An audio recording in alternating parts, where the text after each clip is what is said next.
Good morning, Bradley here. Just have a couple albums to show you today.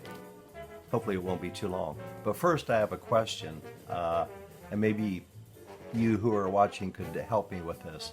So I'm talking about those super glossy laminated album covers like Impulse and Tone Poets and Music Matters. I keep most of mine in sleeves, but there comes a time when you have to maybe handle those albums and it really shows fingerprints and all that on these albums. So my question is, what do you use to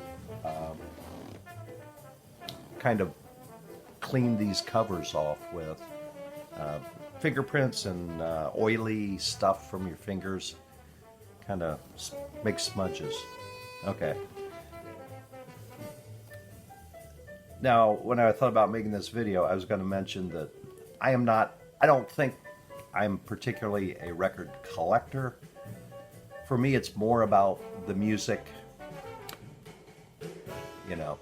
But that being said, I thought about that and I don't know, maybe I'm wrong. Maybe I am a collector. You know, you talk about Tone Poets. I love Tone Poets. The music is good, sounds fantastic, and the packaging, I love it. So I have a hard time passing up on those Tone Poets, so maybe I'm a collector. But there's always been one album or one label that I have collected, especially in the last couple of years, and that would be the Impulse record label. If you can see in the background, I have these are Impulse albums here. Most of those are from the 60s.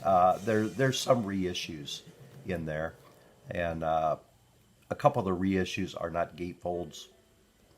Whatever. I prefer the laminated old style gatefolds if I'm going to collect these. And I do like to have them on the original label.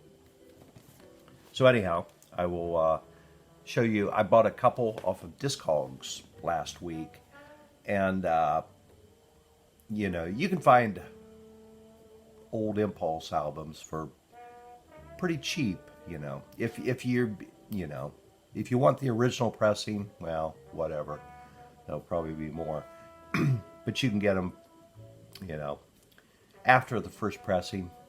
I paid $10 for each one of these. So the first one is actually the first Impulse release. So it is A-1 on the release schedule. And I'm talking about brand new, Swinging Together Again, the great K and JJ. Kay Winding and J.J. Johnson, featuring Bill Evans, Paul Chambers bass, Tommy Williams. On drums, Roy Haynes and Art Taylor. I love the rear panel of these original Impulse, the logo and the slogan, "The new wave of jazz is here on Impulse." I love that. Nice gatefold.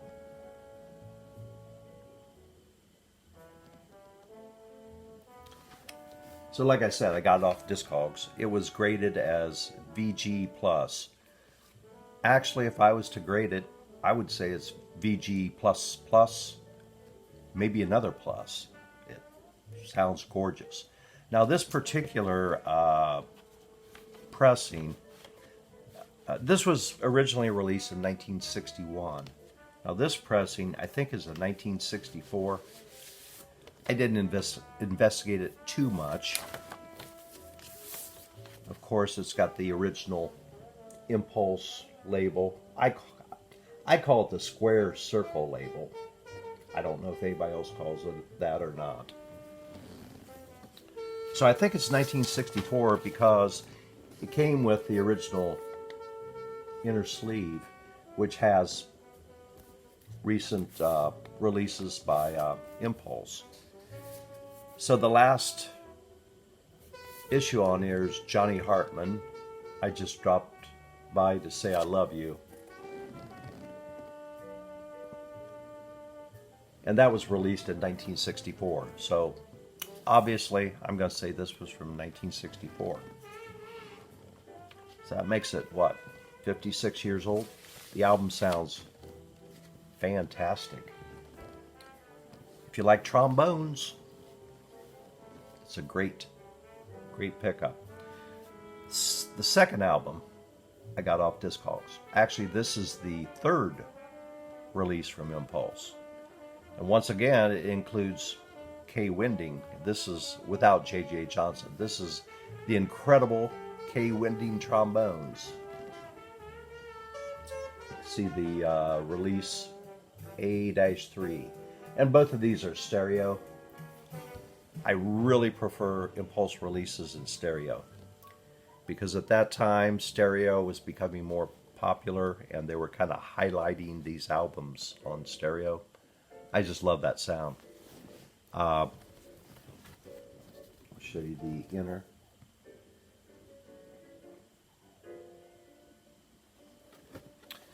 And this is cool, you know, you have people writing their names.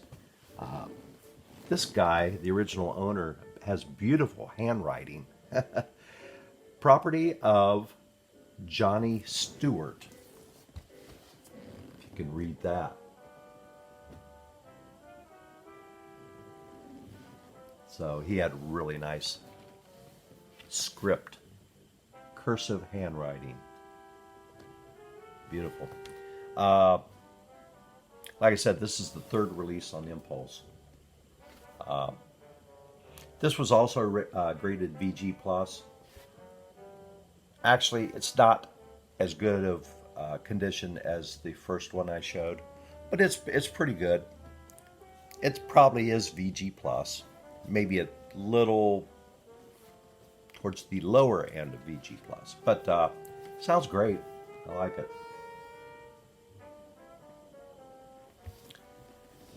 So, those are my two recent acquisitions from Discogs. Like I said, I love to collect at least the first 100 issues of Impulse. And I don't care about getting originals. I do like to get the original label, the black and orange square circle label. But if I can't get those, that's fine, you know. As long as it's got that really nice lamination, glossy album cover.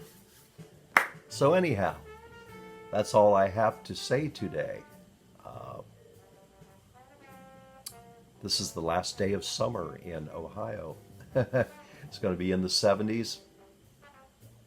Nice, it's windy. Nice day out. So anyhow, all of you take care, be safe, and live. We'll see you.